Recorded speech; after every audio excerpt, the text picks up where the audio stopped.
When the plane from New York touched down in Sydney, Sophie felt nothing but exhaustion. Long-haul flights, layovers, endless lines at security, it all drained the life out of her.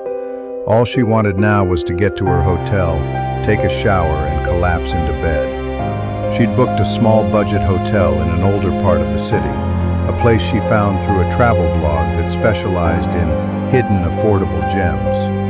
The taxi dropped her off in front of a narrow building with a faded sign and dim lights spilling onto the sidewalk.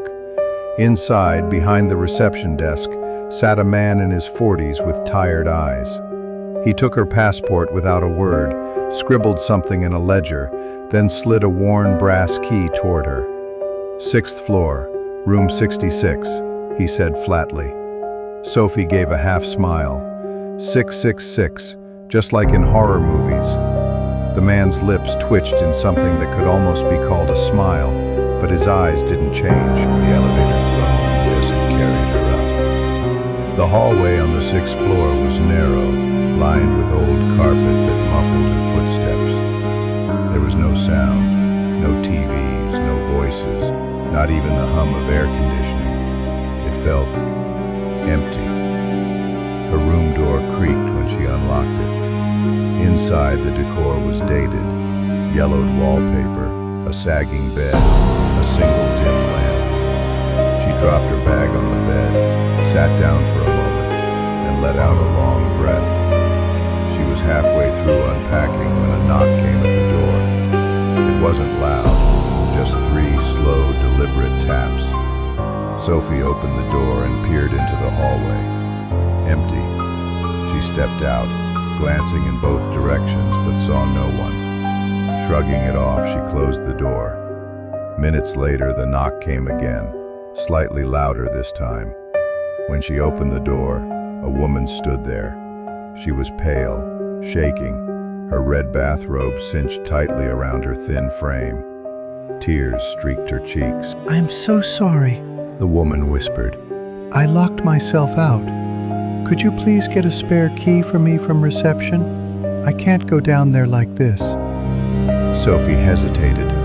The woman's voice trembled, and her eyes darted nervously down the hallway. "My husband and we had a fight," the woman added.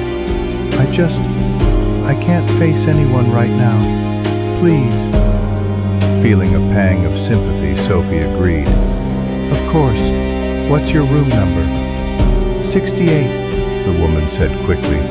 "Hurry, please." Sophie grabbed her phone and headed downstairs. The lobby was empty. The receptionist was nowhere in sight. She rang the small silver bell on the counter. After a few minutes, the man appeared from a back room. "I need a replacement key for room 68, Sophie said. "The woman staying there is locked out." The receptionist's brow furrowed. "Room 68? There's no one in that room." "No, she's up there right now," Sophie insisted. "Red bathrobe, maybe mid-30s. She said she's locked out." The man's expression darkened. "Miss, there's only one guest staying on the 6th floor tonight, you." Sophie laughed nervously. "That can't be right." He leaned forward, voice dropping to a near whisper. "A few years ago, a woman stayed here with her husband. They fought. She put on a white bathrobe, took a shotgun, and went floor to floor, killing everyone she could find. There was so much blood the robe turned red. Room 66 was hers." Sophie's stomach twisted. "Then why?" She didn't finish the sentence.